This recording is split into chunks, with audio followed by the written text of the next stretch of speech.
we're not coming, we're going to have the meeting first, the council meeting. Correct, but you're going to recess the work session. Okay, all right.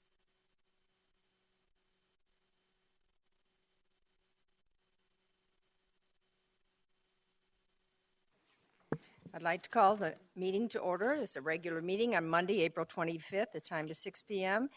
Would you please join Councilmember Pizzillo in the Pledge of Allegiance and stay standing for the invocation, please? I pledge allegiance to the flag of the United States of America and to the republic for which it stands, one nation, under God, indivisible, with liberty and justice for all. Almighty Father, please provide wisdom to all of us on the dais so that we make good decisions for our citizens and for the public. I also ask that you please provide safe haven home to all those in the meeting and to look over all of our men and women serving in uniform, not only here, but throughout the world.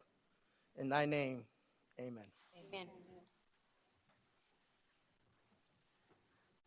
Thank you, Councilman Pizzillo. All right, let's go to, as I look over, we're all here at the dais. So let's go into the communication. We have 3 tonight. The first item is a presentation from Larry Brewer on foster and adoption ministry leader at the Palm Valley Church, who will observe National Adoption Awareness Month by sharing the church's accomplishments in promotion of fostering and adoption in Goodyear. Neighborhood Services Coordinator Christina Plant will introduce the presenter. Christina? Good evening, Mayor and Council. Can you hear me okay? We were actually originally going to come before you in November, which was National Adoption Month, but we had to reschedule, so we're back for National Foster Care Month, which starts in May. That's right. And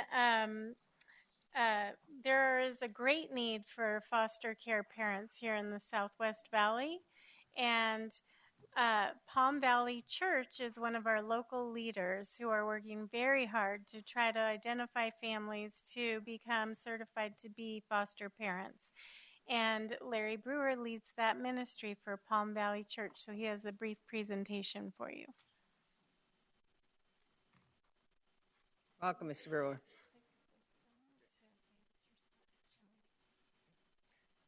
Good evening, Mayor and council members. As she indicated, May is Foster Care Month, National Foster Care Month. And what I want to do tonight is to raise awareness of the fact that we have a crisis here in the Southwest Valley, and including Goodyear. A little bit about myself. I am the foster adoption ministry leader at Palm Valley Church. I'm also on 2 foster care review boards, as well as the State Foster Care Review Board. And AZ 127 is a statewide agency or organization set up to organize the churches better to face the crisis as well. I'm also executive board member for the West Valley Child Crisis Center, and I've been a foster parent several times. There are over 19,000 foster kids in Arizona, and over 9,000 of those are in Maricopa County, and over 5,000 are west of I-17 and south of 101. To give you a little feel for the kids we're talking about, each one of the vertical columns is 100%, and so the age less than 5 is approximately 25 to 30% of them. Most of them are between 6 and 12, and then they're 13 to 17. When they turn 18, they age out of the system and they're on their own. The case plans are basically family reunification, and then they're always family reunification, but often they have a concurrent plan of separation and adoption or guardianship or some other related plan.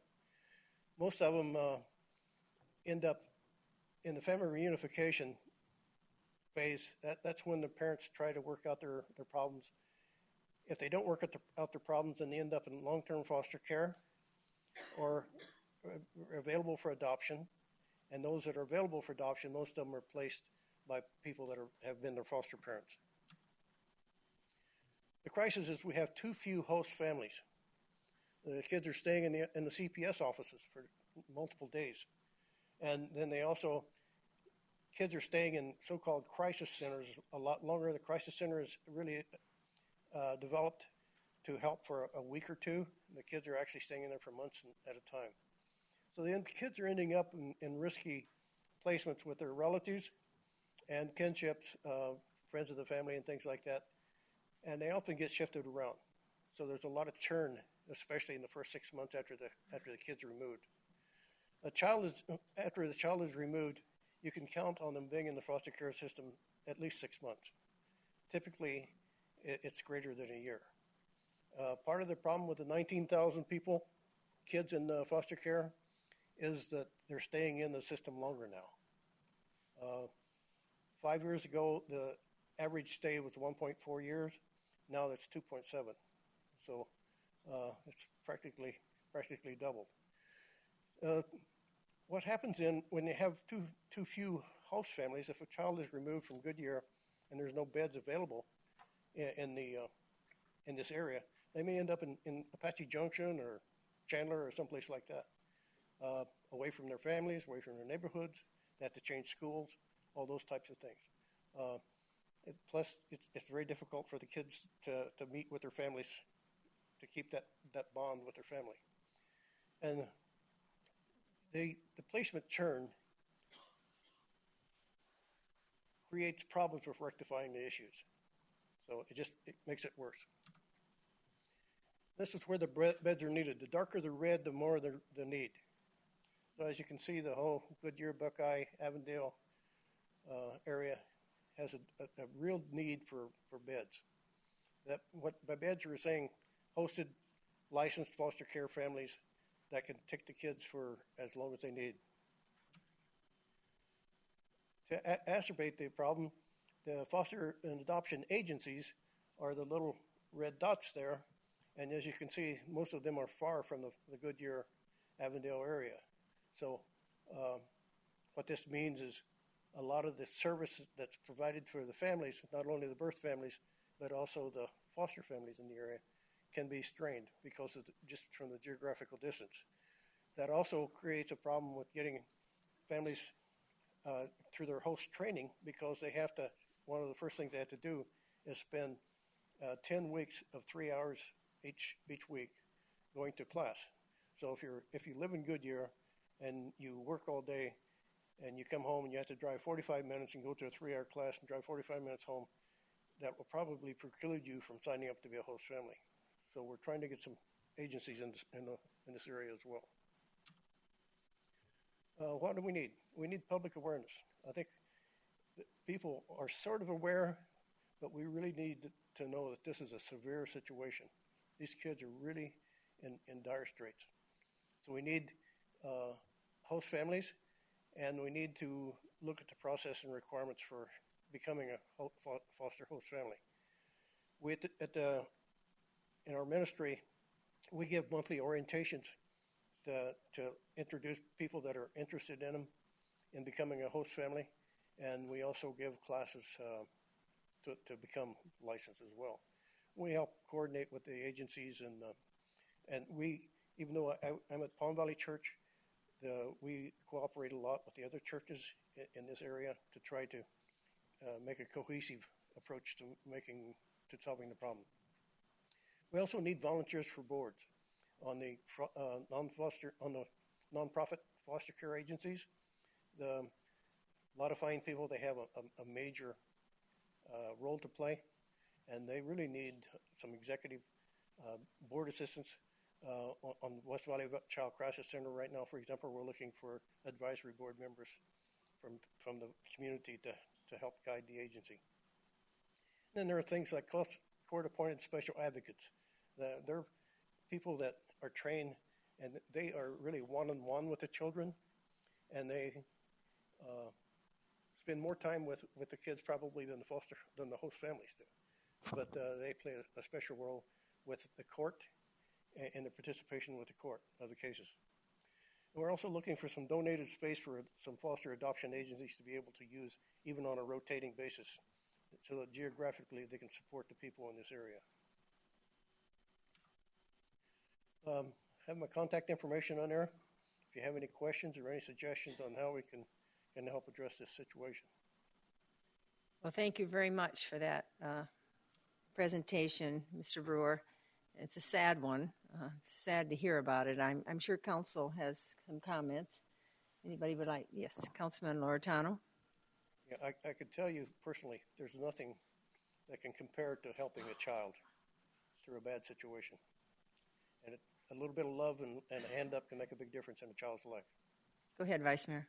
I want to thank you for the presentation and letting people know how important it is for kids to find their forever families. My best friend just started on the foster care boards, and she just started her training. So I'd like people to know, and she's an adoptive mom of 2 girls, that it does not take tons of time. It can work in your schedule, and I will be passing this information around to other people in the West Valley because it is so important. Very good. Thank you very much. Councilman Pizzillo. You go way back, and I know you've been doing this for a long time, and I really, truly appreciate everything you do for this community. And again, thank you for the information. We'll get it out. I guess my question probably for staff is there any linkage that we have on our site? I know with the faith-based, I'm sure you're getting it out so that people are aware of this information. Yes, on the Goodyear website under residents, under neighborhood services, there's a page for resources and links, and they can find information about 211 and enter foster adoption to find stuff near us by zip code. Okay, thank you. I'm just wondering if there's maybe an easier way, but we can talk offline on it. Thanks. Well, there is one way you could do it. You each have a column that you put in the Oh, I'll do it. It's my in turn. focus, and that would be a great column to put into the in focus with that information to our community. Wally's just volunteered for that. So, did you hear that, staff? It's my turn to do the in focus, and I've already written it, but I'll rewrite it right now. And that goes I'll out work with to you on the that if entire you need community. help So with let's that, I'll make help you sure that you have all the information correctly that you need for this. Okay, great. Any other comments, Councilman Stipp?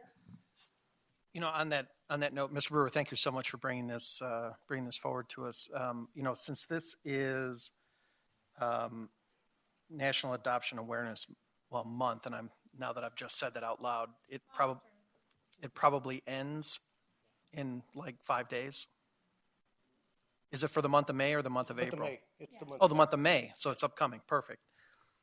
Something like that. That's going to be for a month. I would think we should be able to get that moved forward in our website. And I'm not sure who to look at when I say that, but instead of I don't want to say burying it, but 3 or 4 layers deep and trying to find it. If we're going to celebrate a month of something and we're going to bring someone before council, we should probably be prepared to take some action on it.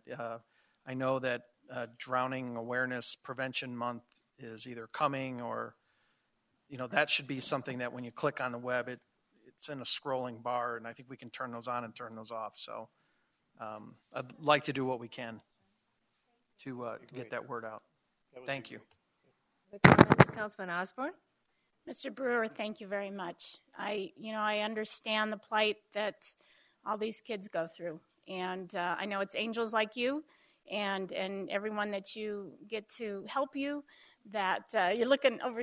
They're there, and I know it makes a difference. It makes a huge difference, and I've sat on the Homeless Youth Connection board for many years, and Work with them a lot. yes, and I know that host family programs are so important to these kids, and you're right. The facilities aren't out here. There's not. The awareness is building. But things do need to come west. And so I appreciate you coming out here and just, continuing to beat the drum of getting that awareness out there. Thank you very much. Councilman Campbell? Well, Larry, thank you so much for coming forward tonight to let us know what's going on with our foster program at your church. We've worked together for many years. Right. And it's wonderful for you to come and see now where I work. Since I've been where you work, I will be happy to do the corner for the council for the In Focus magazine on finding foster parents for foster children. I do want to encourage you, though, however, that you may want to make this same presentation before our Kiwanis, our Lions, and our Rotary Club, and I'll be happy to set you up with my Rotary Club, White Tanks Rotary, because we need to get this message out to those folks who can help us maybe secure office space or even help us secure more host families, because they have such a huge outreach. But I took your phone number, so I'll be in touch with you tomorrow. But thank you, Larry, very much. I'm under the assumption he's been to the Faith Roundtable? Yes, indeed. Okay, all right. Yes, indeed. Councilman Holman? I just wanted to commend you for that, because I actually had the experience with an employee who had to take the time to drive the distance to take the classes on a regular basis. And it took her 2 years before she was able to take a child into her home. And the sad part is she was looking for an older child, the kids that need it so badly. And so I commend you on that and bringing that awareness too, because it's not just finding families who are willing, but working the system so it makes it possible. So thank you for that. Any other comments? Again, I'll just say thank you. And it's we've become, the family structure has certainly broken down. And so it would be nice to see that we make that awareness in the schools. And, I think we have to get back to teaching it like you did your alphabet, the importance of commitment and family. And so it's a great sadness that I'm hearing this tonight for our young people. So thank you for all you do. Thank you very much for giving me the forum to pass out the word. You're welcome. Thank you. All right, the next communication item is a proclamation recognizing May 21st, 2016 as National Kids to Parks Day. Parks Recreation David Side will present on behalf of the Recreation Superintendent Michael Beadle, and then I will read a proclamation. Great. Thank you, Mayor. Good evening, everyone. It's my pleasure to share details on the upcoming 2016 National Kids to Park Day program. It'll take place on Saturday, May 21st at the Goodyear Community Park from 8 a.m. to 10 a.m. This is the 6th annual Kids to Park Day program that is sponsored by the National Park Trust, which really encourages youth to reconnect, re-engage with nature, healthy outdoor activities, and rediscover all that they have to offer. And it's especially timely now that school's about ready to let out, to get back out there and be as active as possible. At a time when obesity touches nearly 1 in 3 children, alarming rates of high blood pressure, diabetes, and elevated cholesterol are all too common, it's essential that communities work together to encourage and promote increased activity levels in our community's youth. Goodyear, like many other cities across the nation, are committing to a simple motto: healthy kids, active kids are healthier kids, and encourage our residents to use Kids to Park Day as the first of many days spent outdoor at local parks and recreation sites to develop more active, healthy lifestyles. Goodyear's event will take place at the Goodyear Community Park Plaza. Several community partners, including the Southwest Valley of the Sun YMCA, the Maricopa County Parks and Recreation Department, with several other program partners, have been invited to take place and support the effort to increase activity among the youth. The morning of activities will include traditional games and relay races, as well as activities such as kite flying, which would have been great today on a windy day, hula hoop contests, crafts, and more. In addition to the on-site activities, upcoming summer recreation and sports and aquatics information will all be available for attendees. The Kids to Park Day program is intended to remind and encourage residents of the many adventures that await them at their local parks. Whether by riding the new phase of the recently expanded pump track, cooling off on a hot day at the splash pad, taking the dog for a visit at the dog park, or going for a stroll through any of our 18 parks, the Goodyear Parks and Recreation Department is committed to doing our part in promoting active, healthy lifestyles for the Goodyear community. We're encouraging all residents to take time on Saturday, May 21st to visit and reconnect with these neighborhood treasures. With that, I respectfully request Mayor Lord read the National Kids to Park Day proclamation that officially names Goodyear a participating community. Do we have someone representing beside, not that David can't, but I guess you're going to stand by me while we do this? Sure. You're a good one for that. You do a lot for our young people of Goodyear.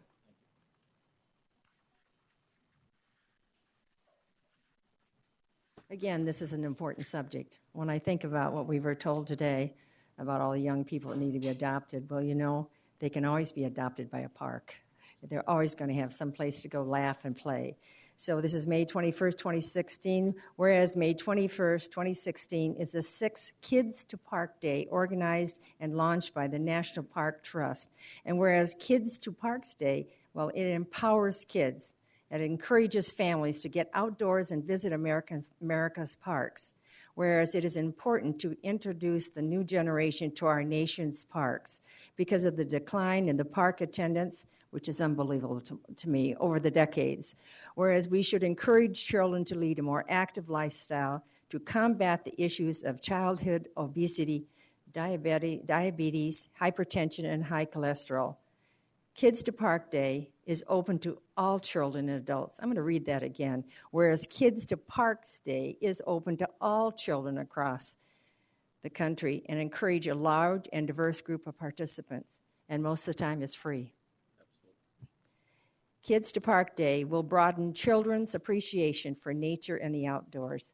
Now, therefore, it be resolved that I, Georgia Lord, the mayor of the city of Goodyear, Arizona, do proclaim to participate in the Kids to Park Days. I urge residents of Goodyear to make the time on May 21st to take the children out into the neighborhoods and state parks and national parks.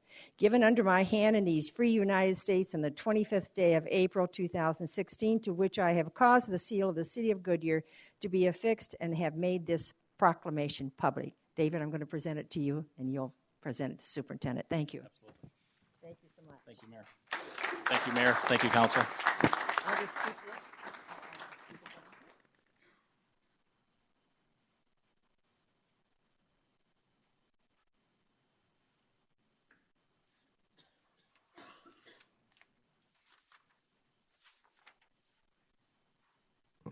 The last communication item is 4.3, is a presentation regarding the importance of building safety and the proclamation recognizing May as Building Safety Month. Development Services Director Christopher Baker will introduce Chief Building Official Randy Westacott, who will present, and after that I will read the proclamation. Good evening, Mayor, Council. Pleasure to be with you this evening and introduce Randy Westacott. He's our Chief Building Official, oversees all of the functions of the Building Safety Division. The men and women who serve you and serve the citizens of our community in building safety are truly unsung heroes. They're the reason why when we go in a building, we're not fearful that roofs fall on our head or we're electrocuted when we flip switches. So this is an effort from Randy, and very well deserved, to highlight this service that these men and women perform on behalf of our citizens. So without further ado, Randy. Thank you, Christopher. Good evening, Mayor and council members. I'm here tonight to raise awareness of Building Safety Month and the role that it plays in our community, making a safe environment for all of us. Building Safety Month has, how do I do this? There we go. It's been celebrated for 36 years. And it creates an awareness of the part and role that codes play in our communities, the sustainable and affordable buildings. It's supported by the President of the United States. He signs a proclamation every year, and many other government officials, all the way on down to our very own mayor, who will be presenting me with a proclamation at the end of this presentation. This picture here, I just wanted to throw in a couple of pictures of construction that's going on around town. This is a shot from inside the Michael Lewis facility, right over here on 143rd Avenue.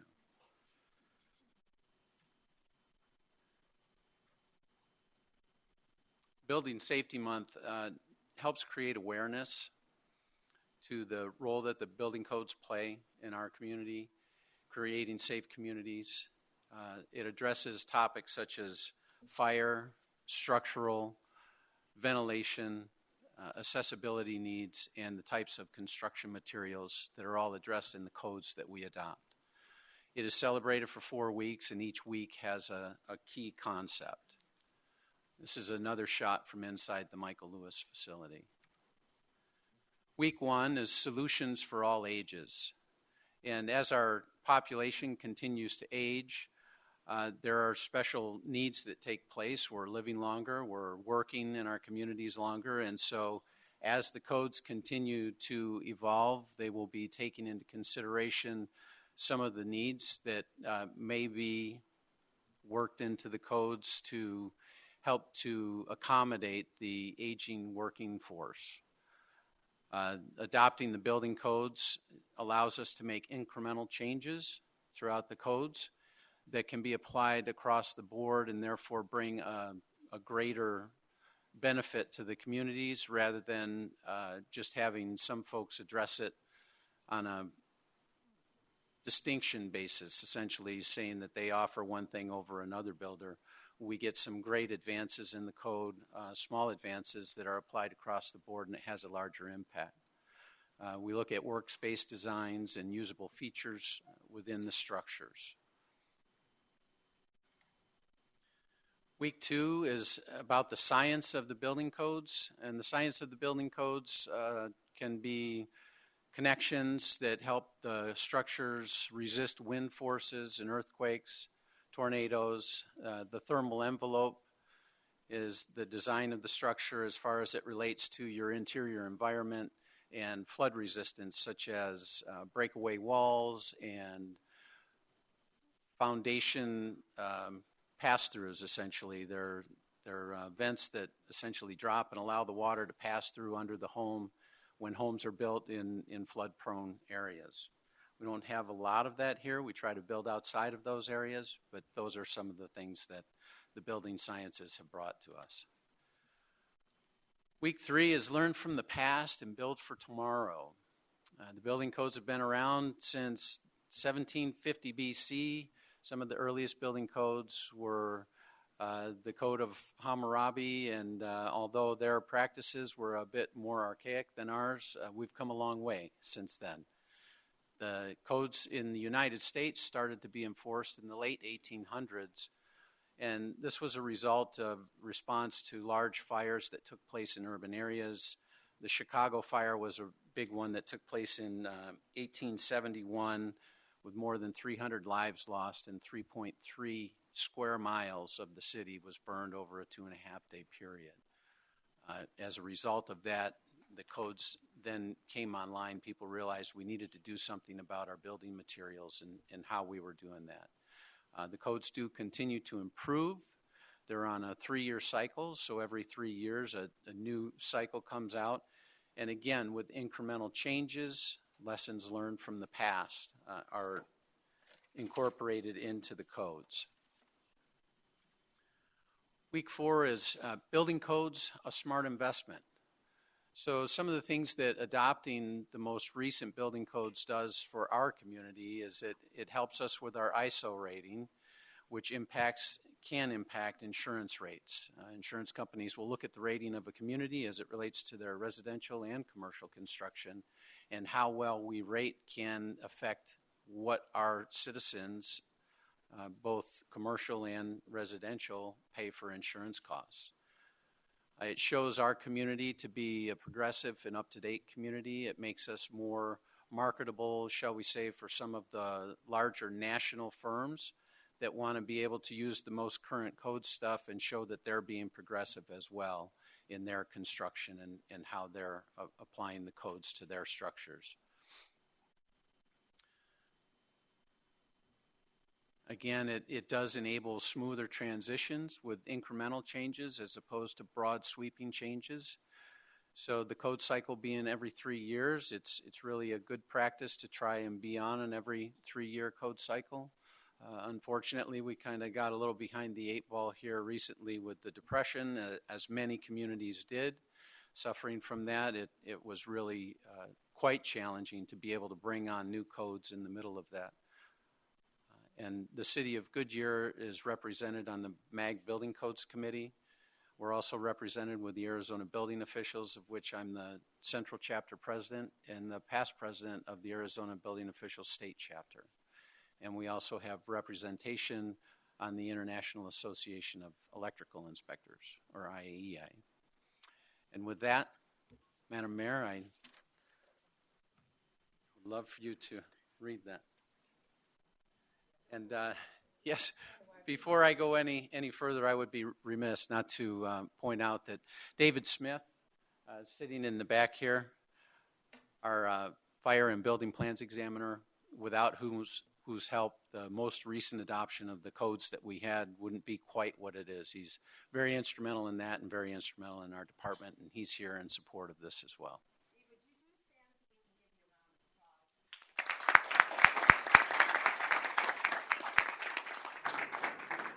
Now, what I'm going to read to you is length of a book, but it's extremely impressive.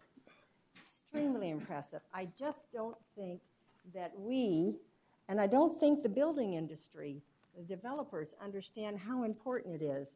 Because I know I've been on sites when they said, we got to wait for an inspector. Well, when is the inspector coming? Well, I don't like what the inspector said. Well, there was a reason for it. It's the reason our city's being built so well, because we do have good inspectors, and it's important. And after reading this, now this is a big mouthful for me, but I have to tell you, it was pretty outstanding. So I'm going to begin this proclamation. Whereas Whereas our city's continuing efforts to address the critical issues of safety, energy, efficiency, water conservation, resilience, and the built environment that affect our citizens, both in everyday life and in times of natural disaster, gives us the confidence that our structures, they're safe and they're sound. Whereas our confidence is achieved through devotion and vigilant guardians, building safety and fire prevention officials, architects, engineers, builders, tradespeople, laborers, and others in the construction industry, who work year-round in the hot sun in Goodyear to ensure the safe construction of buildings. And whereas these guardians are dedicated members of the International Code Council, use a governmental consensus process that brings together local, state, and federal officials with expertise in the built environment to create and implement the highest quality codes to protect the Americans and the people of Goodyear in buildings where we live, learn, work, worship, and play. Whereas the international codes, the most widely adopted building safety, energy, and fire prevention codes in the nation, in the world, are used by most U.S. cities, counties, states. These modern building codes also include safeguards to protect the public from natural disasters. We don't have too many of these, like hurricanes, snowstorms we might, tornadoes, wildland fires, a lot of those, floods and earthquakes. Whereas Building Safety Month is sponsored by the International Code Council to remind the public about the critical role of our communities, largely unknown guardians. You are, Mr. Smith, the unknown guardian of public safety, our local code officials who assure us of a safe, efficient, and livable buildings. Whereas building codes driving growth through innovation, resilience, and safety, the theme for Building Safety Month 2016 encourages all Americans to raise awareness of the importance of building safe and resilient construction, fire prevention, disaster mitigation, water safety, and conservation, along with energy efficiency and new technologies in the construction industry. Building Safety Month 2016 encourages appropriate steps everyone can take to ensure that places where we live, learn, work, and worship and play are safe and sustainable, and recognize the countless lives. I have to repeat that because this is true. We don't think of that, do we? We think about the fire and the police, but that recognize the countless lives they have saved due to the implementation of safety codes by local and state agency. Whereas each year, in observance of Building Safety Month, Americans are asked to consider projects to improve building safety and sustainability at home and in the community, and really to acknowledge the essential service provided to all of us by the local and state building departments, fire prevention bureaus, and federal agencies in protecting lives and property. Now, therefore, it be resolved that I, George Lord, Mayor of the City of Goodyear, Arizona, do proclaim the month of May 2016 as Building Safety Month, given under my hand in these free United States in the City of Goodyear on the 25th day of April 2016, to which I have caused the seal of the City of Goodyear to be affixed and have made this proclamation public. That was a mouthful, Mayor. Yes, thank you very much. Thank you. Let me congratulate you. Thank you.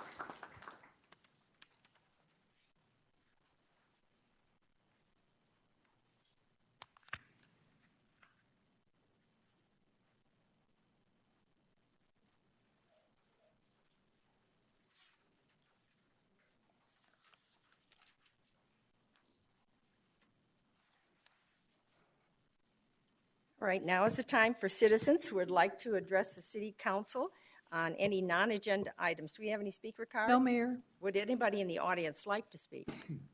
All right, well then with that, let's go to the consent agenda. Would the city clerk please read consent agenda items 6.1 by title only? Item 6.1, approved draft minutes from a regular meeting held on April 11th, 2016. Thank you. Does anybody on the council wish to does anyone in the public wish to remove? I turned the page too fast. Does anybody on the audience like to remove an item from the consent agenda? Does anyone on the council wish to remove an item? All right. Could I have a motion, a second, to approve of the consent agenda? So moved. I heard Vice Mayor Loretano motion and a second from Councilman Holman. Roll call vote, please. Vice Mayor Loretano. Aye. Councilmember Osborne. Aye. Councilmember Pizzillo. Aye. Councilmember Campbell. Aye. Councilmember Stipp. Aye. Councilmember Holman. Aye. Mayor Lord. Aye. Passes 7-0. All right, we're going to go to 7.1. Again, just to remind the council to refrain from asking questions till the staff presentations are completed and there's a motion on the table. The first item is to approve the FY17 Annual Public Art Plan. Arts Culture Coordinator Guyleen Oslansky and Art and Culture Commissioner Dr. Denise Bates will present. Hello, ladies. Nice to have you Mayor here. and Council, thank you very much for having us this evening. This evening with us, we have Dr. Denise Bates. She is the chairman. Can you talk Can a you hear little? me? Bring it closer, a little louder. Tonight we have the chairman of our Public Arts Subcommittee of the Arts and Culture Commission, Dr. Denise Bates, with us, and she will be presenting to you the recommendations from the Arts and Culture Commission for this fiscal year 17 Annual Public Art Plan.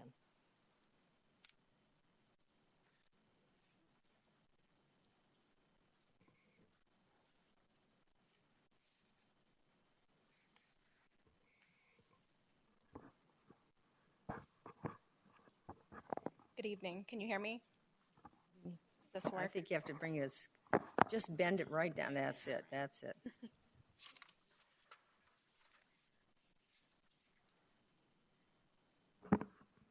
So I just wanted to start off by reiterating the mission of the Goodyear Arts and Culture Commission, which is a group of dedicated volunteers charged with the task of providing leadership and developing a community identity through the arts. Through public dialogues, education, both in schools and in broader public arenas, the promotion of civic pride, advocacy for the arts in private and public arenas, with special emphasis on providing opportunities for local and emerging artists. Now, since its inception, the Arts and Culture Commission has played a significant role in enhancing the quality of life in Goodyear through the promotion and organization of public and community art projects, exhibitions, festivals, performing and fine arts events, and arts education. And we're excited about the expanding reach that the Commission has developed over the years as we moved from a primarily public art focus to one that embraces so many other different aspects of the arts, which further contributes to Goodyear's economic and social vitality. So just to provide a few highlights on what the Commission has achieved over the course of fiscal year 2016, I'd first like to start with the Veterans Tribute, which will be a sculpture called Brotherhood. It was envisioned and designed by veterans of the armed services as a way of paying tribute and honor to the sacrifice of all servicemen and women. We're excited to share that it is currently being fabricated with plans to be installed in the plaza of the Goodyear Ballpark in time for the unveiling this Veterans Day. Similarly, the Honor Wall, scheduled to be installed on the ceremonial lawn at the new police operations facility in the fall of 2016, in conjunction with the completion of the facility itself, will be a beautiful glass wall using images that will reflect the importance of Goodyear PD in our community. And it will also serve as a platform for paying tribute to fallen officers. Next, I would like to highlight the continued success of the mobile museum, as it has educated the community about Goodyear's history and identity.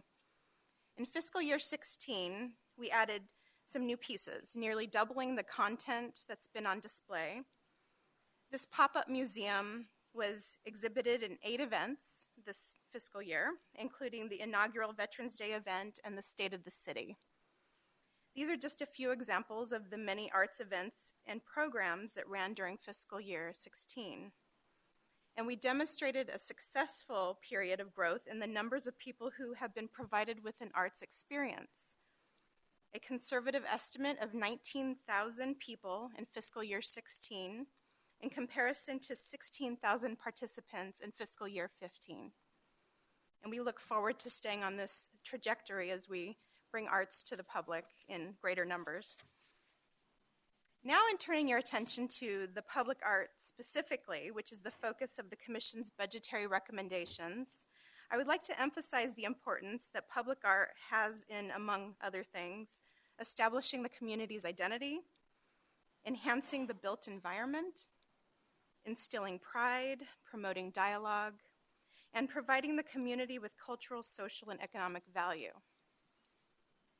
Now, with that said, the Public Art Committee composed a series of recommendations for fiscal year 17 and are intended to accomplish 3 main goals. First, to plan for our future by building capacity in the Public Art Fund by retaining 50% of the fiscal year 17 funding to carry over for use in public art projects at the future recreation complex. Second, to continue expanding public art opportunities by further engaging local artists, continuing public education programming, and exploring opportunities for temporary and portable public art to complement the permanent collection that the city already holds.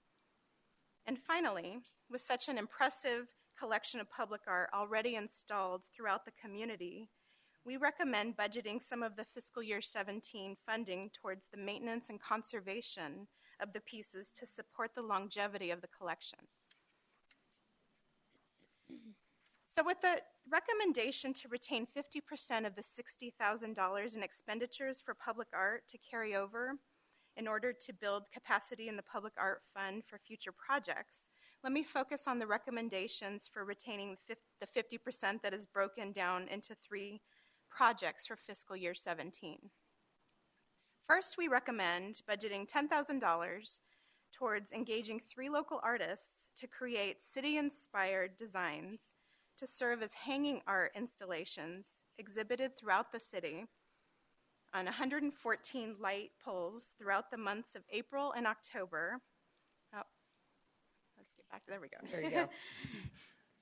And to be reinstalled annually. As a society who spends a lot of time in our cars, light poles provide a prime opportunity to provide the community with an art experience. Other cities, as you can see from these examples, have successfully installed light pole banners, and they've demonstrated how this is both an affordable and fun way to beautify a community. The second recommendation, as I already mentioned, will be for budgeting $5,000 towards the conservation and maintenance of existing public art throughout the city. And finally, the Public Art Committee recommends budgeting $15,000 towards building the foundation to exhibit the 11 Centennial Trail markers that were created by local teens as part of a past West Valley Arts Council Gallery 37 project. The discs, as you see the mock-ups here, are 20 inches in diameter and were initially created for the Centennial Trail that was going to be built at Estrella Mountain Regional Park, which has since went into a different direction. The discs, however, were researched and designed by young artists to plot out the specific history of the area, which not only includes the human history, but also geological and ecological history to this specific area. So it's very location specific. And they offer a wonderful timeline throughout the imagery and the symbolism that are integrated into these pieces. Now, the West Valley Arts Council is gifting these beautiful pieces to the city of Goodyear, and they will be exhibited at the Regional Parks Nature Center until they can be relocated at a later date to the Goodyear El Rio Trail.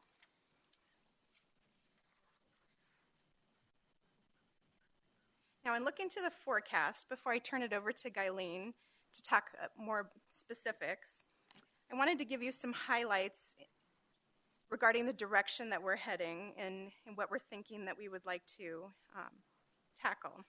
So as I mentioned, we're committed to building capacity in the Public Art Fund for future projects related to the city's future recreation complex.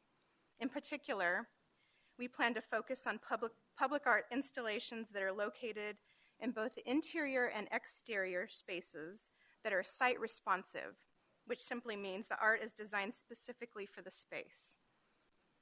Also in the forecast is a continuing effort to bring temporary public art into the community by becoming involved with the Influx Initiative in fiscal year 18 to explore collaborative temporary exhibits as well as collaborate with local art organizations. We also plan to make a more focused effort on bringing experiential public art into the community that is memorable, engaging, and multisensory.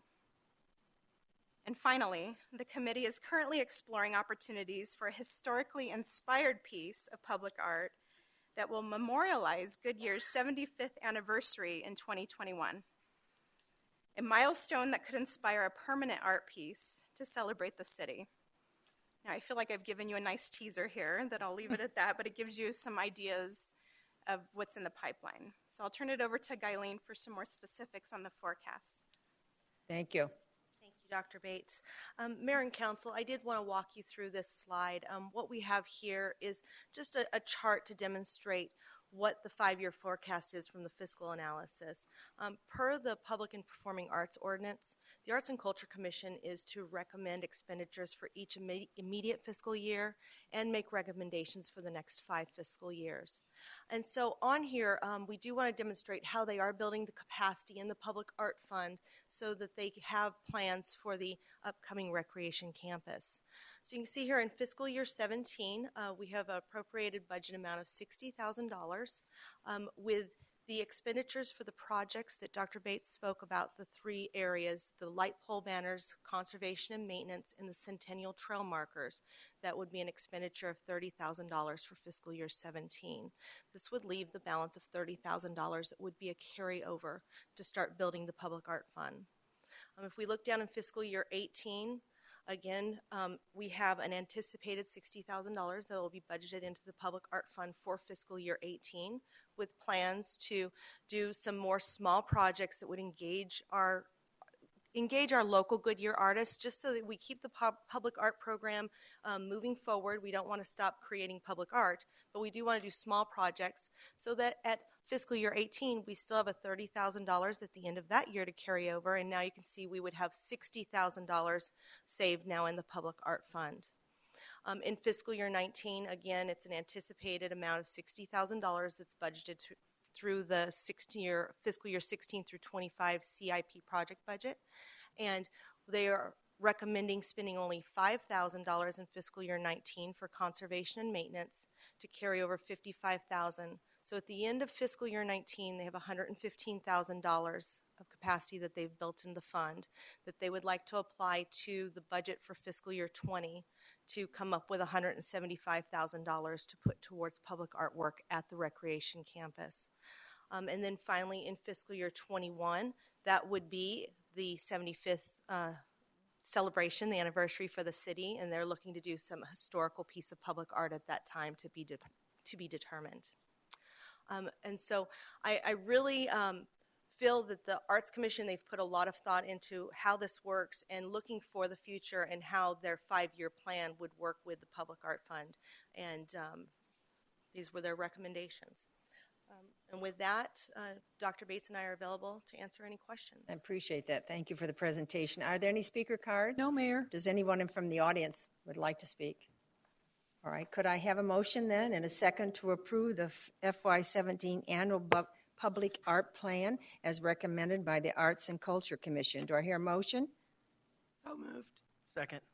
I heard a motion by Councilman Holman and a second by Councilman Pizzillo. Open for council discussion. Councilman Pizzillo.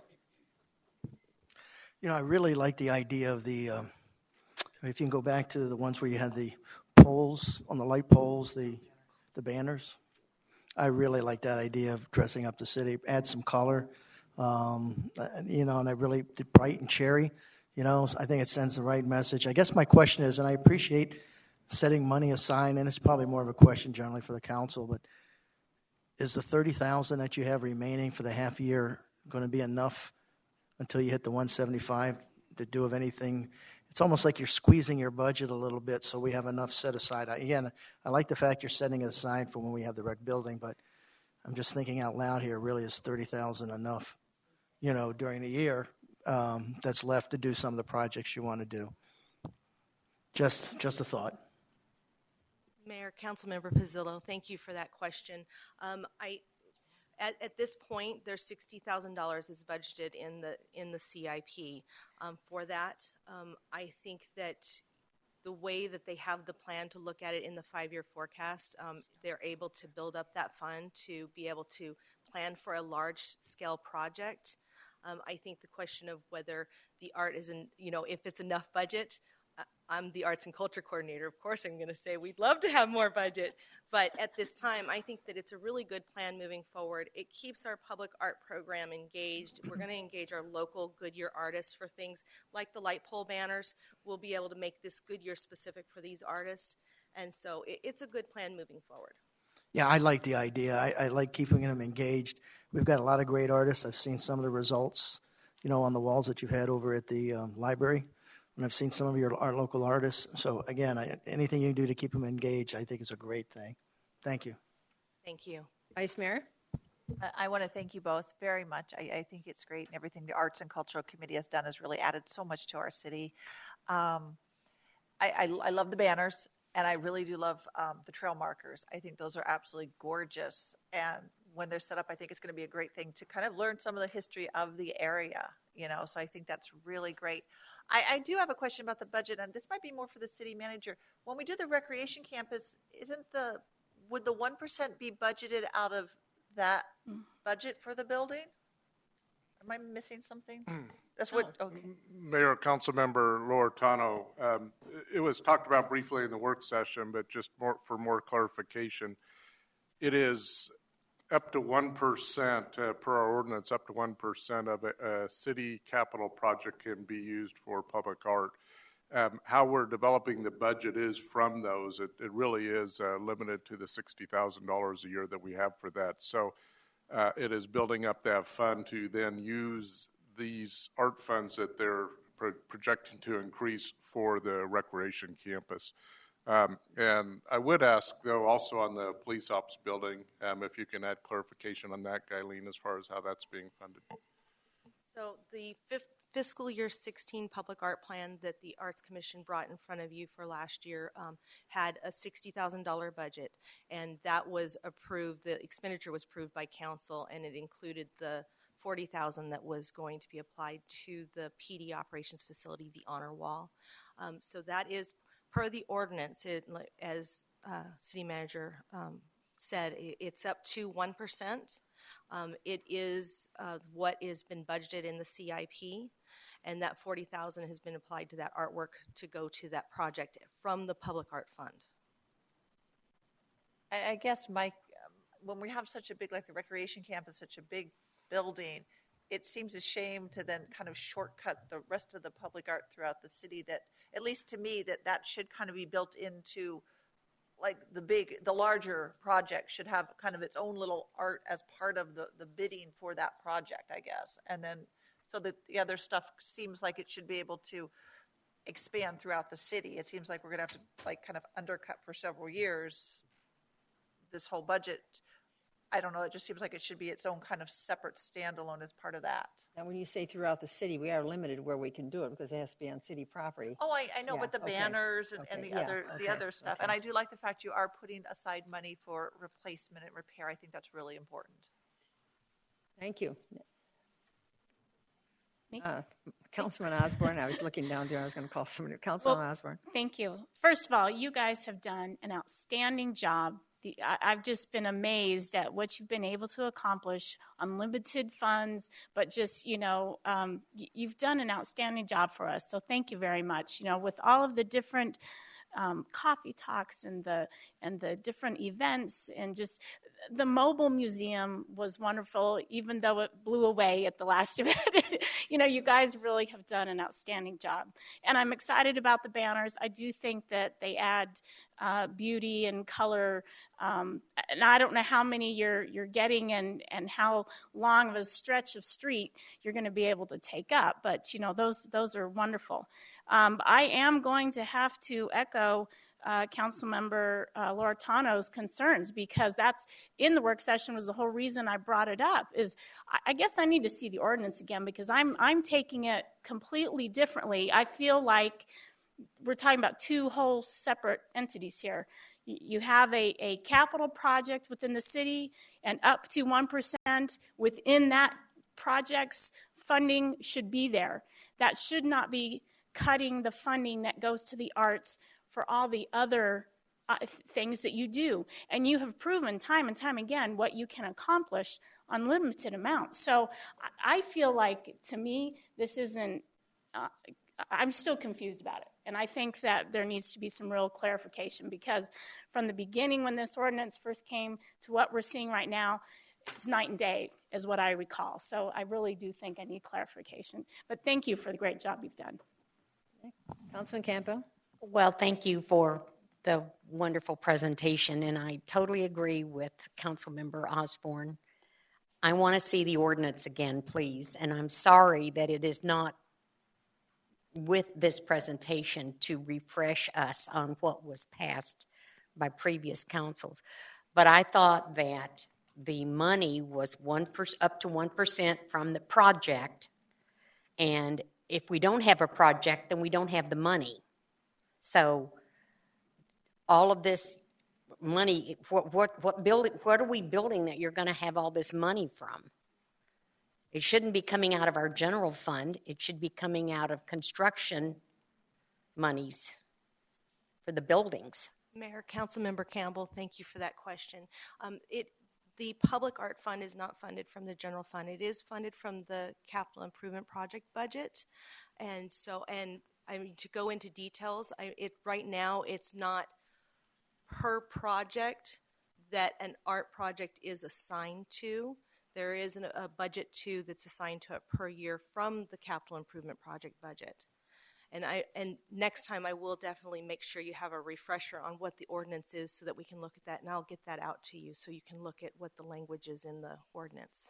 Lori, will you expound on that, please? Mayor, council members, just a little bit of clarification.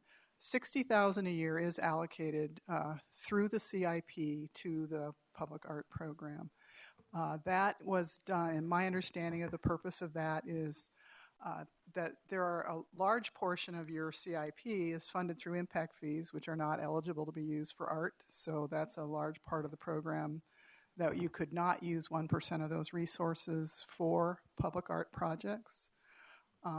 There are certainly cases where when projects are being designed, art elements can be incorporated into them and would be using the construction budget to do that.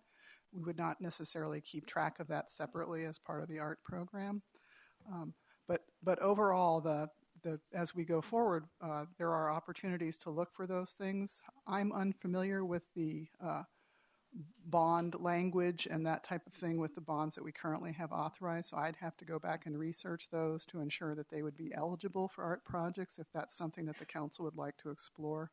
But currently the $60,000 a year was designed to kind of provide the equivalent of approximately 1% for projects where it would make sense to incorporate an art project.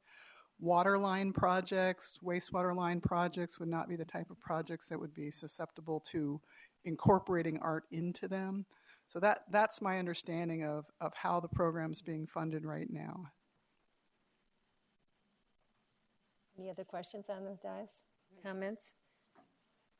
Does that call for a possibility of us having a work session or a yellow paper, something like that? Yeah, Mayor Yellow and paper, Council, white paper. we'll look at it. We will provide you information on what the ordinance calls for. So that may be in yellow paper form, but we'll take a look at that to make sure that would totally get at what council's interests are, but we will follow up on that. I just think it's a misunderstanding of what the first agreement was or however, so I think a yellow paper could possibly answer all of our questions. Any other comment? All right, thank you very much. Okay, let's vote on this. All in favor say aye. Can we do a roll call, please? What? Yeah, it is a vote. Mayor, may I make a clarification? All right, let's clear Mayor, this up. may I Yes. make a clarification? This evening's vote is for the fiscal year 17 public art plan. Yes. We're not voting on the full 5 years. Per the ordinance, we need to present what the 5-year forecast is, but you only approve for fiscal year 17. So we're looking at spending the $30,000, the 3 projects that we presented this evening, and having that $30,000 at year end to carry over is what we're looking at for this evening. Does everybody understand so we can vote on this? Okay. All in favor say aye. Aye. Aye. Aye. Opposed? The ayes have it. Thank you very much. Thank you. All right. I believe we'll go on to one more and you get a break. All right, so let's do one more.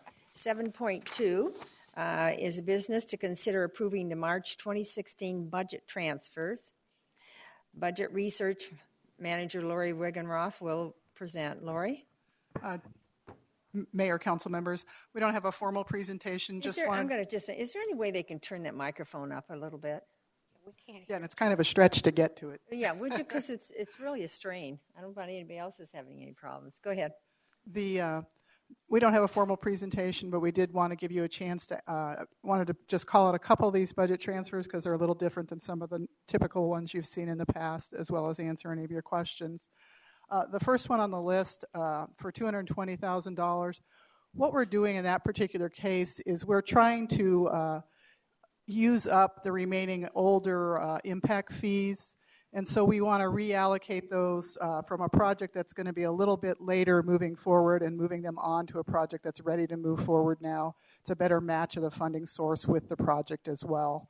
And that's the purpose of that particular item. So there's not an ultimate change in funding. We're just switching funding, general funds between and impact fee funds between 2 projects. The other items I wanted to tell you about is the next 2 items on the list, the $640,000 for wastewater and the $100,000 for water bonds. Those are the projects that are scheduled that are supported by the rate plan that was and rate structure that was approved earlier in the fiscal year by the council. So that is bringing in those projects. When we talked about the CIP a while back ago, we talked about that there would be some of these items that needed to come forward in the current year with budget transfers.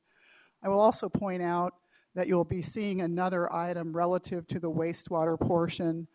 There's in our rush to get this onto the agenda as quickly as possible each month. There's another $225,000 on the wastewater piece that you'll see soon. Otherwise, I think the balance are straightforward. I'd be happy to answer any questions. Thank you. Are there any speaker cards? No, Mayor. Would anybody in the audience like to speak?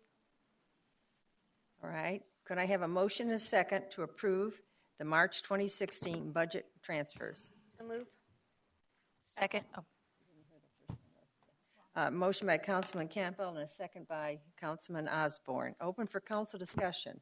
Bill? This is what I forgot at our one-on-one today, Brian. So I apologize.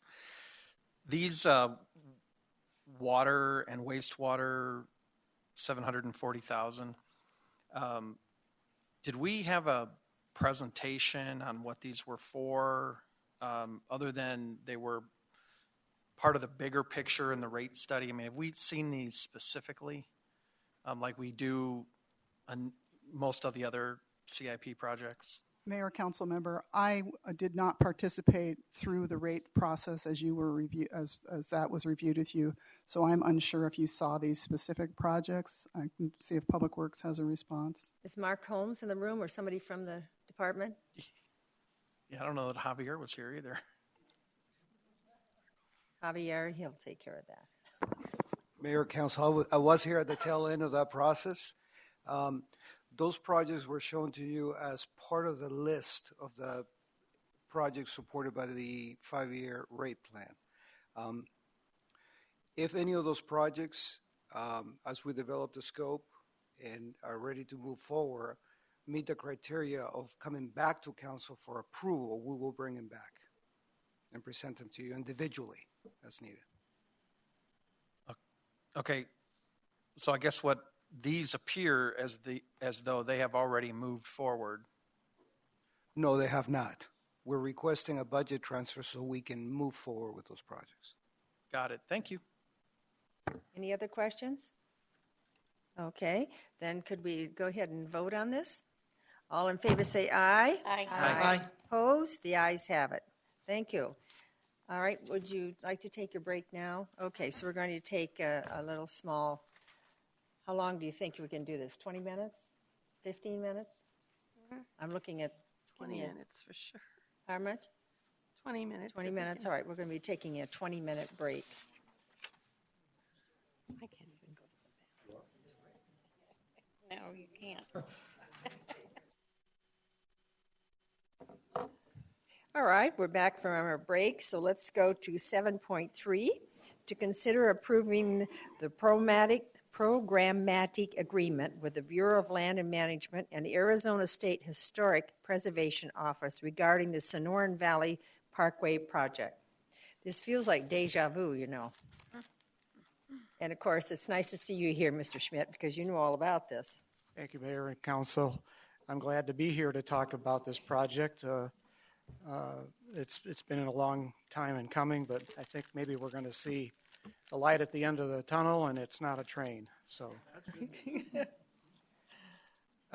as you noted, this is related to the Sonoran Valley Parkway project, and let me take you back in time. You don't have to close your eyes or anything. Just go back in time with me to 2007 when we annexed 66.85 square miles in the Sonoran Valley, bounded by Patterson Road on the north, the boundary between Maricopa and Pinal counties on the east. The south boundary was 4 miles south of State Road 238, and the western boundary was the Sonoran Desert National Monument. We annexed the area and needed a roadway connection between the rest of Goodyear and the newly annexed area. And so the Sonoran Valley Parkway project was proposed. I don't know, did I do that? No. That was me, Joe. Okay. The Sonoran Valley Parkway project is a roadway project to construct about 15 and a half miles of roadway from Riggs Road and Rainbow Valley Road to State Road 238 in the Mobile area.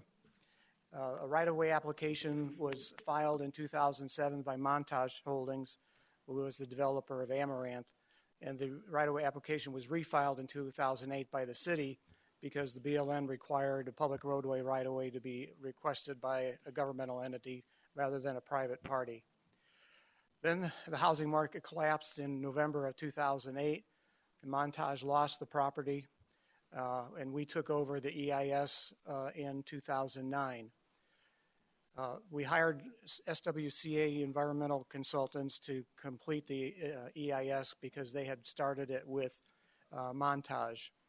You can see the environmental impact statement process on the slide that's in front of you, and they had already taken it through the scoping process, and then they worked on preparing the draft environmental impact statement. In the draft environmental impact statement, there were 3 action alternatives plus a no action alternative that were considered. Alternative A shows up in red on the slide that you have. Alternative C is in blue. Alternative H also is up in blue.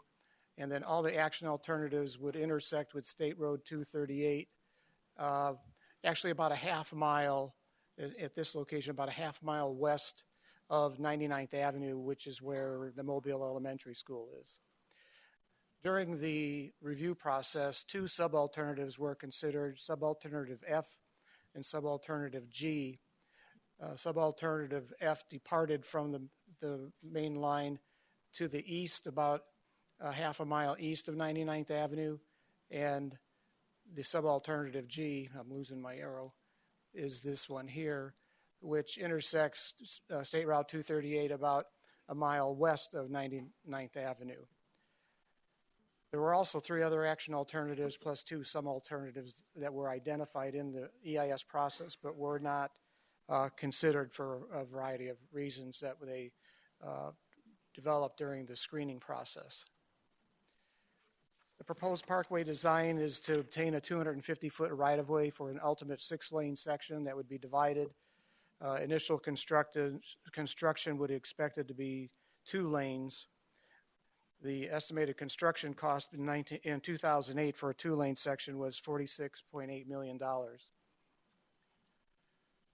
The proposed parkway right-of-way requirements, there's 469 acres of right-of-way needed. The BLM would provide 289 acres of that, or over 61% of the right-of-way. 34 acres is owned by the Arizona State Land Department, and 146 acres is in private hands, which is about 31% of the total. 118 acres are owned by Arcus Capital, who is the successor to Montage, who bought the property and is holding it right now. And then there's 28 acres that's owned by other property owners, probably about 20 different property owners. But the BLM right-of-way is needed first because the BLM, obviously, we cannot obtain the right-of-way by other than request and negotiation. We do not have the ability to acquire property from the BLM through eminent domain. Likewise, is the same situation with the state. There's not a route that would get from Goodyear to Mobile area without crossing BLM land, so they had to be on board with the alignment before anybody else, before we could proceed further with the project. The project stalled out in about 2009 through 2012, primarily because there was an emphasis on solar projects by the Obama administration, and their projects such as ours were kind of put on the back burner. We continued working on it, though, and then finally we got a notice of availability published in the Federal Register for the draft EIS in July of 2013. We held some public information meetings in 2013 that some of the council members attend and I'm sure remember. And then a draft EIS was revised to a draft final EIS and was submitted to Washington BLM in March of 2015. And since that time, we've been awaiting authorization to publish the notice of availability for the draft final. Well, actually, it won't be a draft final. It'll be the final EIS at that point. So that's where we are. You can see on the chart, we're up down here now. So we've progressed some toward that ultimate goal of the blue box at the end. The final EIS is recommending alternative A for the majority of the alignment and subalternative G for the alignment where it intersects with State Road 238. So that's the one that's about a mile west of the elementary school. Subalternative G was added by the BLM, and so for that reason, it's not as fully designed as alternate A. Alternate A was what's called the proposed action, which was based on and had 60% plans developed for construction drawings. But subalternative G, since it was added by the BLM, has not been fully designed as the other alternatives. So for that reason, we couldn't provide all the information that the BLM would normally like to see in the final EIS, particularly with respect to the Section 106 consultation for cultural and historic properties. So the programmatic agreement is being proposed, and as a matter of fact, it'll be required by the BLM prior to the issuance of the record of decision to ensure compliance with Section 106, which is the National Historic Preservation Act.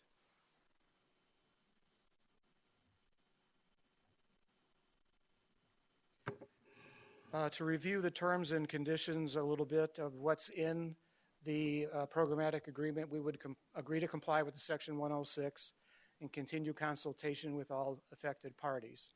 We must evaluate potential impacts of the project in the area of potential effects. That includes direct effects within the 250-foot right-of-way and indirect effects within 3 miles of the center line of the road, right-of-way. We are to design the roadway to avoid historic and cultural properties or provide adequate mitigation, and then assure mitigation for known historic and cultural properties affected by the roadway.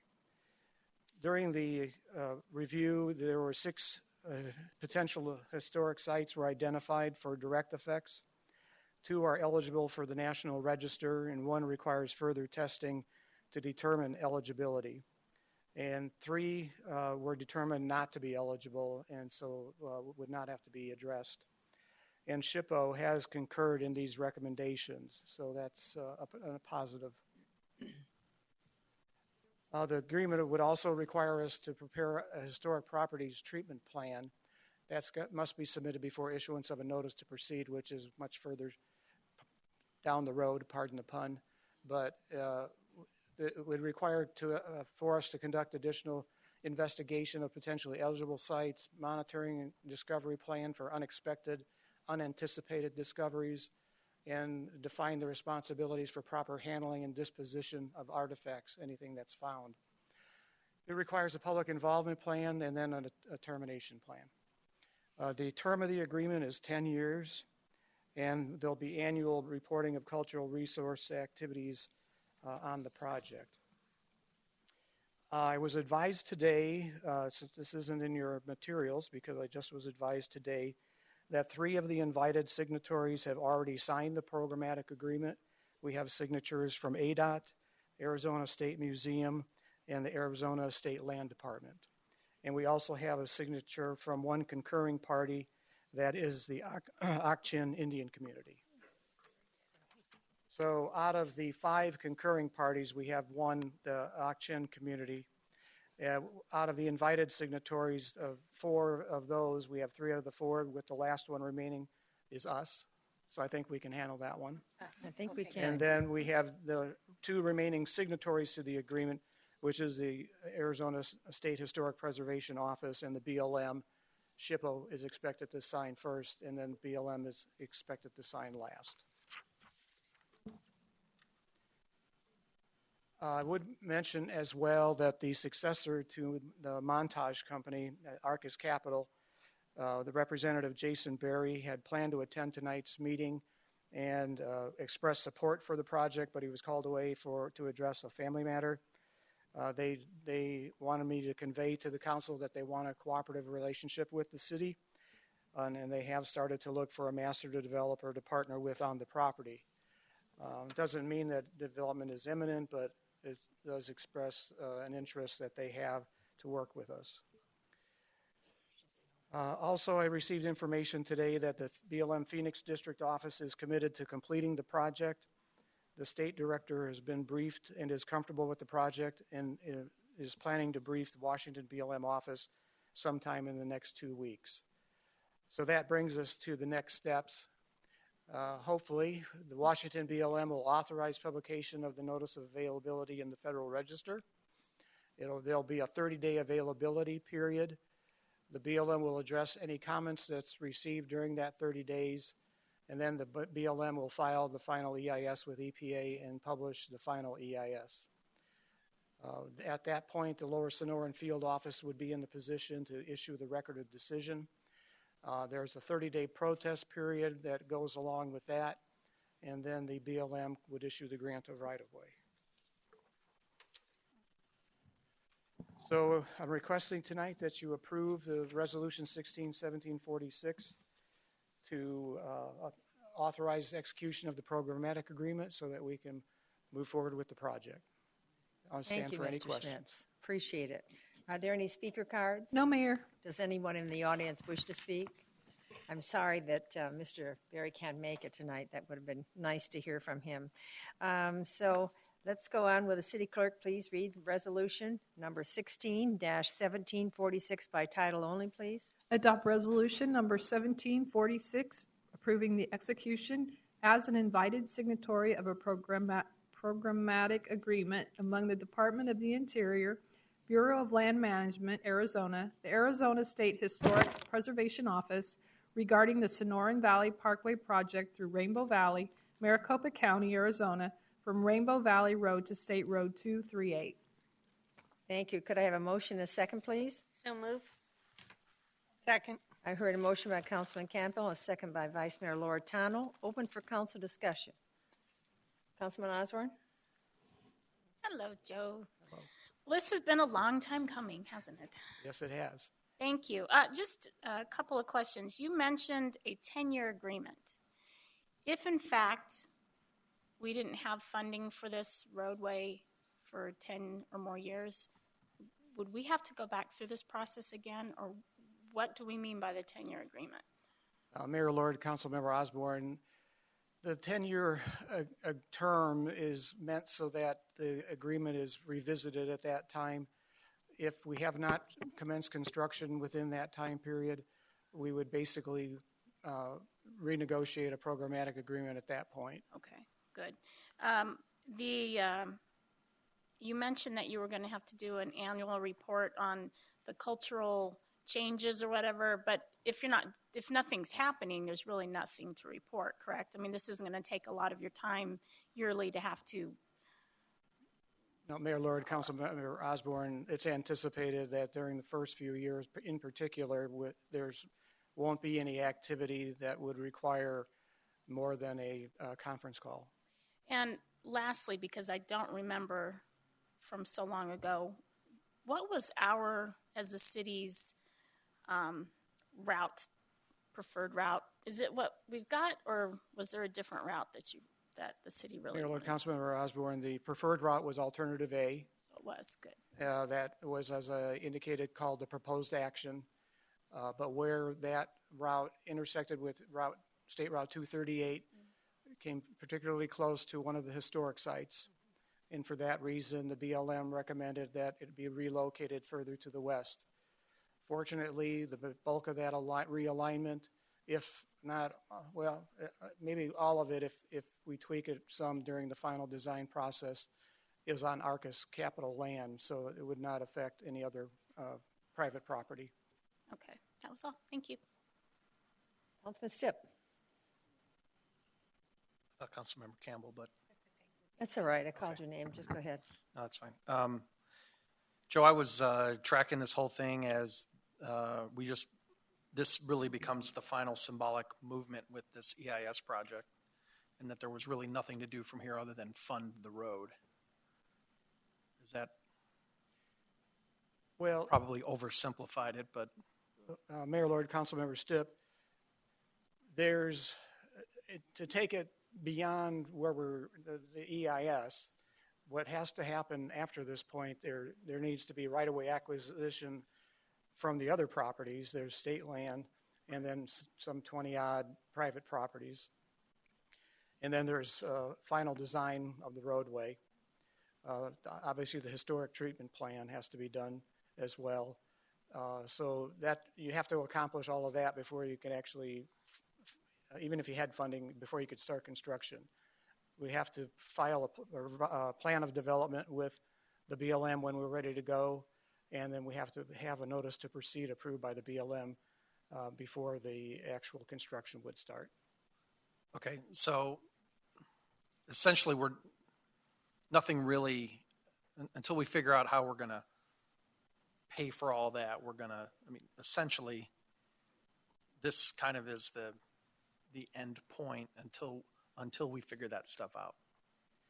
Mayor Lord, Councilmember Stipp, for the most part, that's true, unless there's opportunities that present themselves where it may be appropriate to pursue some of the right-of-way acquisition. State lands, we have to negotiate for that. There's been some preliminary discussions with Arcus Capital about maybe pursuing some right-of-way acquisition, but there's nothing firm on that. But otherwise, we'll kind of sit on the EIS until it's timely to move forward. Okay. So I think we just said the same thing. So I was fine with everything until your very last statement was all we need to do is sign it and then we can move forward with the project. So I just want to make sure that I hadn't misunderstood anything. You don't want to have to pay for this. Yeah, that's essentially where I'm going with this. I got your message. When this thing first started, when I first got on council, we were still pushing the EIS and we were still spending hundreds of thousands of dollars, and we were too far in to stop. So I just want to make sure that now that we've reached this point, we're not committing either ourselves or future councils to an unknowing financial obligation. I think that's a yes or Mayor no. Lloyd, Councilmember Still, I understand your question now. Okay. We're going to finish the EIS, get it to a record of decision, and obtain a right-of-way within the funds that we have already budgeted and previously budgeted. And then we are not obligated to do any of this unless we plan on building a road. That's what I'm saying. Okay. So there's no commitment. If we do build a road, we'll have to do the historic treatment plan and the rest of the design work and right-of-way acquisition. Right. That goes with that. Okay, thanks.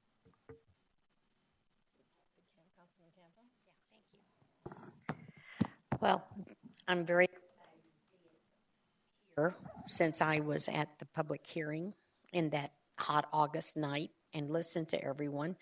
I don't see a problem with their recommendation for the route to be a mile west of the school because, as you said, our choice, which was A, would have been right by the community center. And I think that's one of their historic buildings in Mobile, probably the only permanent building in Mobile. So I don't see that that's a problem, but I'm hopeful that the new owners of the property to be developed will work in concert with us if they do find someone willing to go into Mobile and build.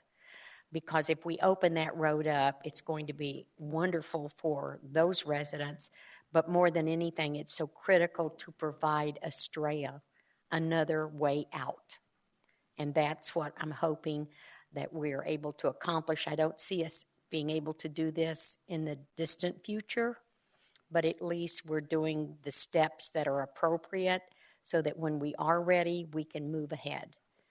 So thank you for all your work, Joe. I know this has been very long, and I can imagine very frustrating at times, but we do appreciate all you've done to bring us this far. Mayor Lord, Councilmember Campbell, thank you for your comments, and I agree with you 100% that it's setting the stage for the future. It's, we're not going to build a road tomorrow, but I'd like to look at it, we're 8 years ahead of if we started tomorrow. So we're 8 years ahead of where we would be. So thank you. Any other comments? All right. Then could I have a roll call vote, please? Councilmember Osborne? Aye. Councilmember Pizzillo? Aye. Councilmember Campbell? Aye. Councilmember Stipp? Aye. Councilmember Homan? Aye. Vice Mayor Loretano? Aye. Mayor Lord? Aye. Passes 7-0. Thank you. Okay. So now we'll go to the final 4 items on the business and concern agreements related to the future developments in the West Goodyear Central Planning Area. We have our engineering director, Rebecca Zook, will present 7.4 to 7.7 together. However, we'll vote separately on each of them. Welcome. Good evening, Mayor and Council. I'm very pleased to be here this evening, and as you said, I'm going to be making just one presentation on 7.4 through 7.7. This is in regards to the recommendation to adopt the resolution to approve 4 of the amended restated development agreements for the West Goodyear area. These in particular are La Jolla Vista, Amber Meadows, Pradera, and Las Palmas. As you know, we came before Council on October 5th to discuss core terms that were being discussed to be included with the West Goodyear properties, but those core terms were already flexibility options that we have with other developments within the city of Goodyear. And so we simply wanted to make sure that we had the opportunity to also include those flexibility options with the West Goodyear teams. From that forward, from that day on October 5th, we moved forward with putting together the core terms. Those core terms were then sent out to the developers on or about the mid part of December. We then interacted with the different developers until about March 1st, when we were able to finalize those core terms. At that point, we moved forward then with beginning to work on the individual terms that are part of each of the amended and restated agreements. So ultimately, we had core terms that were infused into all of the other development agreements. And again, we started out with 16 properties back in 2005. We then moved to 14 because one of the properties took on 2 others and absorbed them. So we will and have just about finalized 11 of the overall properties, but 4 are coming before you tonight. With that, I'd be happy to answer any questions that you might have. Thank you. So the first item we will vote on is to consider approving the amendment and restatement development agreement for the La Jolla Vista development. Is that correct? That is okay. correct. Are there any speaker cards? No, Mayor. Would anybody in the audience like to speak?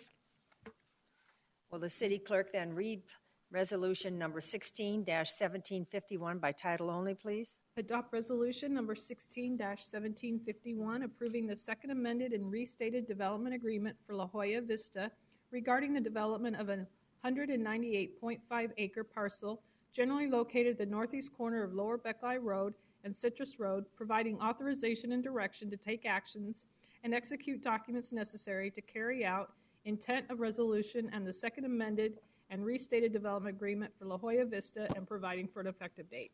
Thank you. Could I have a motion, a second, please? So moved. Second. I heard a motion by Vice Mayor Loretano, a second by Sherilyn Holman. Open for council discussion. Councilman Pizzillo? It's my understanding the key of the core agreement is done now. Is that correct? That is correct. Maybe a few little tweakings on a couple things that are still outstanding? Possibly, but I certainly hope not. Well, I guess my question is I would hope, since the core agreement is completed, that we spend no significant amount of resources going further if anybody else out there wants to tweak anything to any manner that affects the core agreement.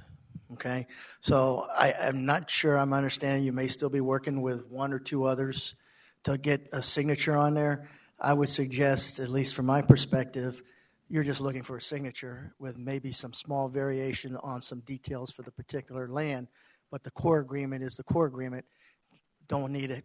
In my view, you don't need to bring it back and any more tweaking. You're done. So I'm hoping that's the case, and you're just looking at signatures now, pretty much. Can you clarify what you just said? Sure. There's a core agreement right now with these properties. And it's my understanding they're not totally all signed on. There's a few that still need signatures. What I don't want, in my perspective, is them coming in and asking to negotiate any tweaks to your core agreement, because for this to work, they all got to be on the same page. Now, there may be some variations within some of them, but the core components that's in all of these properties have to stay the same. So if they want to come in and tweak this or tweak that, my suggestion is there is no more tweaking other than getting them to sign on board. That's the point I'm trying to make. Thank you. Thank you. And if I could just take a moment, Mayor and Councilmember Pizzillo, could I have Elmo? So the core, it's not necessarily a core agreement. What it is core terms that we are infusing into each of the individual amended and restated agreements. So as an example, you might have La Jolla Vista, that's the first one. You have the core terms, but then you also have specifics related to the infrastructure that they have to build and timing of that.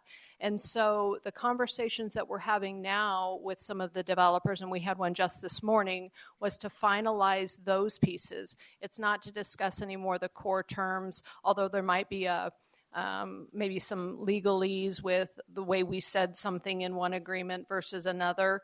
But ultimately, the terms are completely finished, and now we're just finalizing those individual development requirements in their agreements.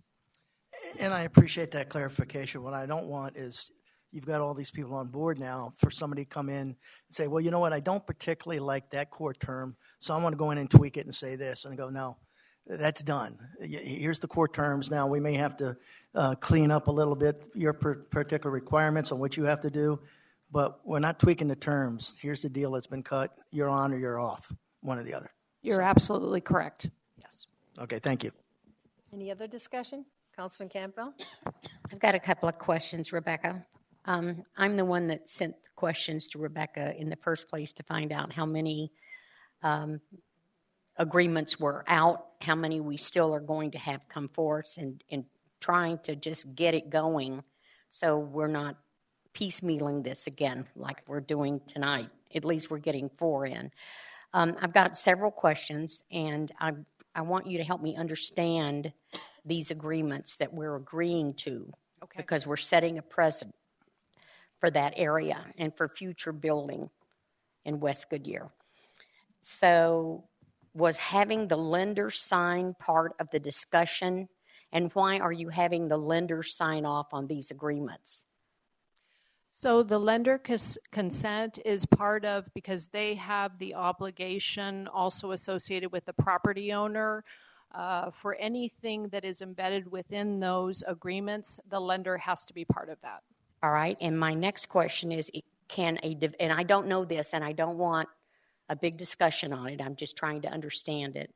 Can a developer change a lender? And if he does change a lender for a project, and the other lender has signed off on this agreement, does he have to come back through with another lender signing off? We have Rebecca, we actually have Sarah Chilton behind Well, you. make it really simple, Sarah, because I would don't. you address that, No. please? Thank you. All right, so then if you change lenders, then you don't need to come back through a second time, which is good to know. So my next question is, what are we going to do with the 3 that haven't been part of this discussion? Do we have direction so that when these 3 developments, whomever they are or whatever they're going to do, decide to come on board because they have not been part of any of this discussion,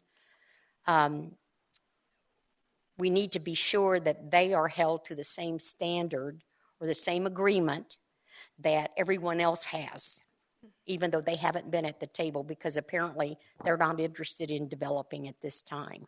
Is that the right assumption? Thank you. Yes, Mayor and Councilmember Campbell, they will be required to adhere to the same standards and the same core agreements that we already have. In addition, also within the development agreements, there are also standards that we have at the city, and so they'll be required. One of the 3 was at the table with us over the last year, as we've discussed, but again, they weren't ready to move forward with any sort of development agreement. The other 2 parties, we were always in coordination with them, but again, because they weren't ready to develop, they just chose not to be part of it. That's what I figured. They just weren't ready to move forward. So by approving these 4 agreements, is this developer or group prepared to move forward now? Are they going to be the first builders in West Goodyear? Do we know that? They are actually here. Phil Miller is here and his attorney, Steve Earle. What I can tell you is they were at the table first. They're very eager to put this into place. I can't specify as to who's really going to develop first. My hope is that they're all going to develop, but it's ultimately going to depend upon the home builders, which product they're interested in, which area. So it's really going to be dependent upon the home builder that ends up buying the parcel and developing it. Okay, do you have any idea when we could expect the other agreements to come back to us? There's a couple that appear to just be out for signatures or review or something. Do you think we can see them in the next 30 days? Yes. Okay, great. And my last remark is I want to thank you personally, Rebecca. I know you have had your hand on these, and we appreciate your expertise and your willingness to help us move forward and help these developments get developed in a very usable way that they can do it, because I know some of the expectations we had on them to build in that area with absolutely no infrastructure whatsoever was going to take some creative thinking on our part as the city, and I just want to thank you for that, because without you and your expertise, I don't know that we would have been able to be where we are today. So thank you very much. Thank you. Do we have any of the applicants here or the lawyers that have represented want to speak tonight? Why don't I give them a moment right now to do that? And Steve Earle would like to come up and make a comment. Well, Mr. Earle, it's nice to see you. We haven't seen you in a while. And I remember when this building business was really going, just I'd really. be happy to have you see me every week. We'd love to see you every week. Well, you were always good news when you came up before us, so I'm hoping this is This actually is good, going to. Mayor, this is good news. And Councilwoman Campbell, Phil Miller, who has been working with me, and I've been working with him with a number of owners here, we have been at the forefront of all of this. We were back in 2004 when we started all of this. The key problem back then is still the key problem today. This wonderful part of Goodyear that is so well located didn't have any infrastructure. That's right. And we didn't have a master developer with enough capacity to build all the infrastructure for several square miles. And so we had to piecemeal this, and fitting that together was the key, and that Rebecca and Sarah have done with the help of Joe and others. And Phil has been the responsible party to get all of the work done by CVL to get all these master plans done. That was done. The cost recovery ordinance went into effect. That was a huge help. And now we have these core provisions that we have negotiated, and we've tweaked them according to each of these properties. And that was, by the way, no small feat. We had to take the first amended and restated development agreements and all amendments and the core agreements and fold them in to make sure they were all correct so that they could all be correct for everyone. So great kudos to staff for doing this. We also did it in our office. We first used a computer to compare everything, and then we hand compared everything just to make sure every word was correct. So we're confident tonight, and Sarah, in fact, has our signed agreements in her hand. So we're thrilled to move forward, and Phil Miller is now working on a private infrastructure agreement amongst these parties to be able to start construction of infrastructure before the end of the year. That's very reassuring. Yay. Thank you. Thank you. Thank you. Any other questions of them while we have them? All right. Thank you very much. Well, I think we're ready to have a roll call. Councilmember Pizzillo? Aye. Councilmember Campbell? Aye. Councilmember Stipp? Aye. Councilmember Holman? Aye. Vice Mayor Loretano? Aye. Councilmember Osborne? Aye. Mayor Lord? Aye. Passes 7-0. All right, let's go to 7.5, to consider approving an amended and restated development agreement for Amber Meadows Development. Are there any speaker cards? No, Mayor. Would anybody in the audience like to speak? I'm not sure we need a presentation on this, right, to finish that. So will the city clerk please read resolution number 16-1752 by title only, please? Adopt resolution number 16-1752, approving the second amended and restated development agreement for Amber Meadows regarding the development of an approximate 108.5-acre parcel generally located at the northeast corner of Perryville Road and the future Harrison Street alignment, providing for authorization and direction to take actions and execute documents necessary to carry out intent of resolution, and the second amended and restated development agreement for Amber Meadows, and providing for an effective date. Thank you. Could I have a motion and a second, please? So moved. Second.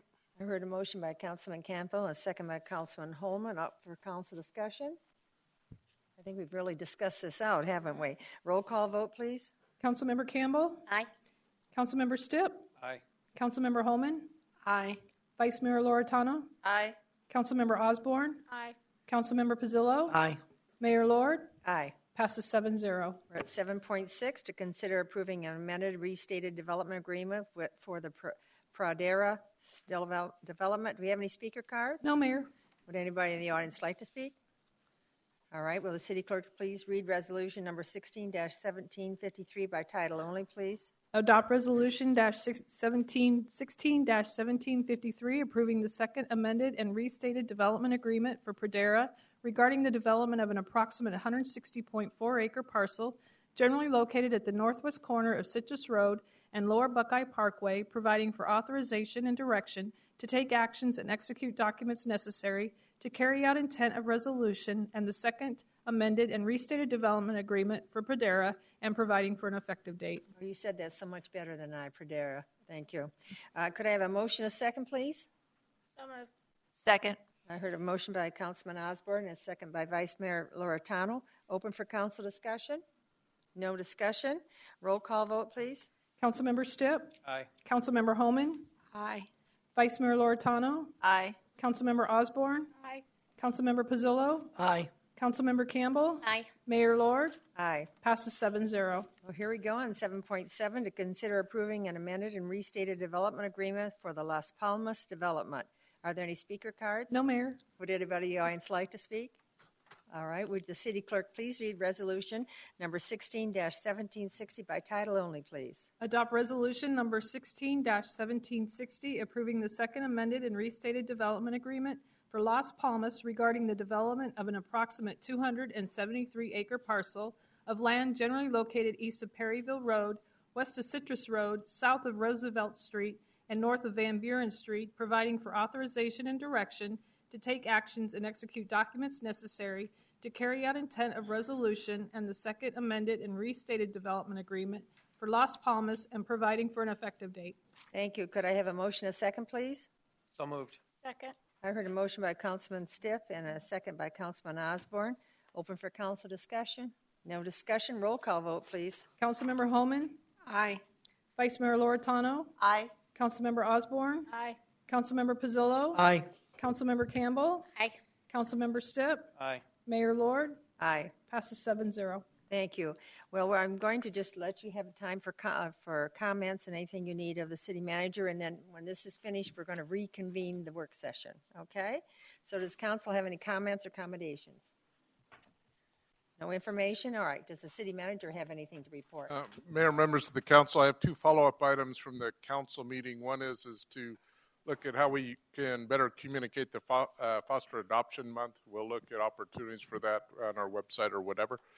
And then the other is come back to council on more information on the arts ordinance, what that entails, and we'll provide additional information as well. So those were the two follow-up items I had for tonight. Right. That's all Does I have. council have any inquiries of staff? Councilman Pizzillo. Not inquiries of staff, but ran across, Batman and Boy Wonder Thursday night at the celebration of our volunteers. And again, a lot of us were there, and you know how I feel about our volunteers. It's that chance when once a year we get to thank them for everything they do. I tell you what, I was so proud. I posted on Facebook, and I know a lot of them have saw that. You got, 30,000 hours and over almost $700,000 in saving for a year period of time. And that's just from our community stepping up and helping us. And you're just so proud of our residents out there stepping up and do that. I mean, those numbers are staggering, and of them giving their time to make this a better community. So, again, hopefully we'll see some of those pictures pop up somewhere else with Batman and Robin. And Spider-Man.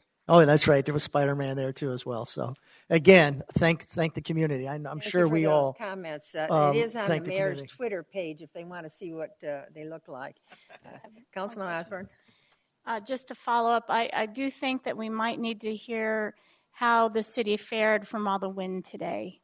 I know a house didn't officially fall on me, but, it was pretty windy out there. So there is a tree down right out front. There's a tree down on Bullard by where the regional shopping center is being built. Okay. Thank you. Okay. All right. Anything else? Well, we're going to the future meeting then. It'll be a work session on the 9th and on a regular meeting then also. So I'm going to adjourn this meeting. That's May 9th, by the way. I'm going to adjourn this, and then we're going to reconvene the work session. We're going to stay right up here. So this meeting's adjourned. Now we're going to reconvene the work session.